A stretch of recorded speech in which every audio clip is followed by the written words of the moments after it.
बंगाल और असम में सरकार गठन की तैयारी तेज। भाजपा ने केंद्रीय पर्यवेक्षक किए नियुक्त। शाह और नड्डा को मिली अहम जिम्मेदारी। पश्चिम बंगाल और असम में भाजपा को मिली प्रचंड जीत के बाद अब सरकार गठन की प्रक्रिया तेज हो गई है।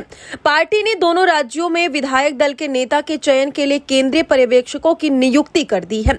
भाजपा के संसदीय बोर्ड के फैसले के अनुसार केंद्रीय गृह मंत्री अमित शाह को पश्चिम बंगाल के लिए केंद्रीय पर्यवेक्षक नियुक्त किया गया है, जबकि उड़ीसा के मुख्यमंत्री मोहन चरण मांझी को सह पर्यवेक्षक बनाया गया है। दोनों नेता मिलकर राज्य में विधायक दल की बैठक और नेतृत्व चयन की प्रक्रिया पूरी करेंगे। वहीं असम के लिए केंद्रीय स्वास्थ्य एवं परिवार कल्याण मंत्री जेपी नड्डा को पर्यवेक्षक और नायब सिंह सैनी को सह पर्यवेक्षक नियुक्त किया गया है। ये दोनों नेता असम में विधायक दल के नेता के चयन की प्रक्रिया को आगे बढ़ाएंगे।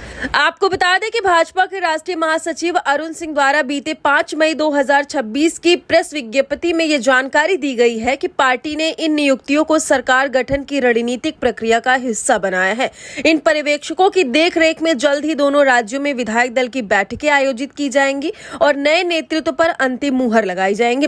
फिलहाल बंगाल बीजेपी अध्यक्ष ने भी घोषणा की है कि 9 मई को शपथ ग्रहण समारोह आयोजित किया जाएगा। वहीं मुख्यमंत्री चेहरे को लेकर भी कई तरह के कयास लगाए जा रहे हैं। इस बात की उम्मीद जताई जा रही है कि ममता बनर्जी को हराने वाले शुवेंदु अधिकारी बंगाल के अगले सीएम हो सकते हैं। हालांकि मुख्यमंत्री फेस को लेकर अभी भी सस्पेंस बरकरार है, जिसका फैसला गृह मंत्री अमित शाह कर सकते हैं। वहीं अब हम अगर टीएमसी की बात करें तो हार के बाद भी ममता बनर्जी अपनी जिद पर अड़ी हुई है। ममता ने बीते मंगलवार को चुनाव हारने के बाद अपनी पहली प्रेस कॉन्फ्रेंस में बीजेपी पर बेईमानी से चुनाव जीतने का आरोप लगाया। इतना ही नहीं, अपने इस्तीफे के बारे में ममता बनर्जी ने कहा कि मैं क्यों जाऊंगी, हम तो हारे नहीं है कि जाएंगे, हार का सबूत देते तो इस्तीफा देते। जोर जबरदस्ती करके कोई बोले कि इस्तीफा देना होगा तो अभी इस्तीफा नहीं दूंगी। जी हां, आप सही सुन रहे हैं, ममता बनर्जी कह रही हैं कि मैं इस्तीफा नहीं दूंगी। उन्होंने पश्चिम बंगाल में अपनी पार्टी की हार के लिए चुनाव आयोग को भी जिम्मेदार ठहरा दिया है।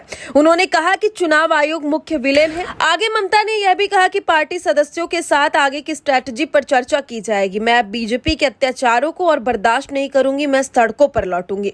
फिलहाल देखने वाली बात होगी कि आखिर अब बीजेपी अपना सीएम किसको चुनती है पश्चिम बंगाल में। वही ममता बनर्जी अब क्या कुछ आगे बोलती हैं, ये देखने वाली बात होगी।